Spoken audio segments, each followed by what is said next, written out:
Keep your identity small. I finally realized today why politics and religion yield such uniquely useless discussions. As a rule, any mention of religion on an online forum degenerates into a religious argument. Why? Why does this happen with religion and not with JavaScript or baking or other topics people talk about on forums? What's different about religion is that people don't feel they need to have any particular expertise to have opinions about it. All they need is strongly held beliefs, and anyone can have those. No thread about JavaScript will grow as fast as one about religion, because people feel they have to be over some threshold of expertise to post comments about that. But on religion everyone's an expert. Then it struck me, this is the problem with politics too. Politics, like religion, is a topic where there's no threshold of expertise for expressing an opinion. All you need is strong convictions. Do religion and politics have something in common that explains this similarity? One possible explanation is that they deal with questions that have no definite answers, so there's no back pressure on people's opinions. Since no one can be proven wrong, every opinion is equally valid, and sensing this, everyone lets fly with theirs. But this isn't true. There are certainly some political questions that have definite answers, like how much a new government policy will cost.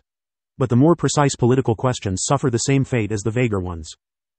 I think what religion and politics have in common is that they become part of people's identity, and people can never have a fruitful argument about something that's part of their identity.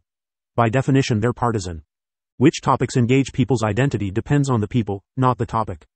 For example, a discussion about a battle that included citizens of one or more of the countries involved would probably degenerate into a political argument. But a discussion today about a battle that took place in the Bronze Age probably wouldn't. No one would know what side to be on. So it's not politics that's the source of the trouble, but identity. When people say a discussion has degenerated into a religious war, what they really mean is that it has started to be driven mostly by people's identities. 1. Because the point at which this happens depends on the people rather than the topic, it's a mistake to conclude that because a question tends to provoke religious wars, it must have no answer. For example, the question of the relative merits of programming languages often degenerates into a religious war, because so many programmers identify as X programmers or Y programmers. This sometimes leads people to conclude the question must be unanswerable, that all languages are equally good. Obviously that's false. Anything else people make can be well or badly designed. Why should this be uniquely impossible for programming languages? And indeed, you can have a fruitful discussion about the relative merits of programming languages, so long as you exclude people who respond from identity. More generally, you can have a fruitful discussion about a topic only if it doesn't engage the identities of any of the participants. What makes politics and religion such minefields is that they engage so many people's identities. But you could in principle have a useful conversation about them with some people.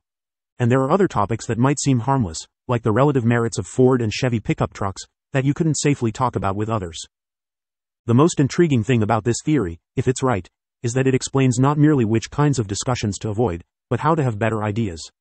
If people can't think clearly about anything that has become part of their identity, then all other things being equal, the best plan is to let as few things into your identity as possible. 2. Most people reading this will already be fairly tolerant. But there is a step beyond thinking of yourself as X but tolerating Y, not even to consider yourself an X. The more labels you have for yourself, the dumber they make you. Notes. 1. When that happens, it tends to happen fast, like a core going critical. The threshold for participating goes down to 0, which brings in more people. And they tend to say incendiary things, which draw more and angrier counter-arguments. 2. There may be some things it's a net win to include in your identity. For example, being a scientist. But arguably that is more of a placeholder than an actual label, like putting NMI on a form that asks for your middle initial, because it doesn't commit you to believing anything in particular. A scientist isn't committed to believing in natural selection in the same way a biblical literalist is committed to rejecting it. All he's committed to is following the evidence wherever it leads. Considering yourself a scientist is equivalent to putting a sign in a cupboard saying, "This cupboard must be kept empty." Yes, strictly speaking, you're putting something in the cupboard, but not in the ordinary sense.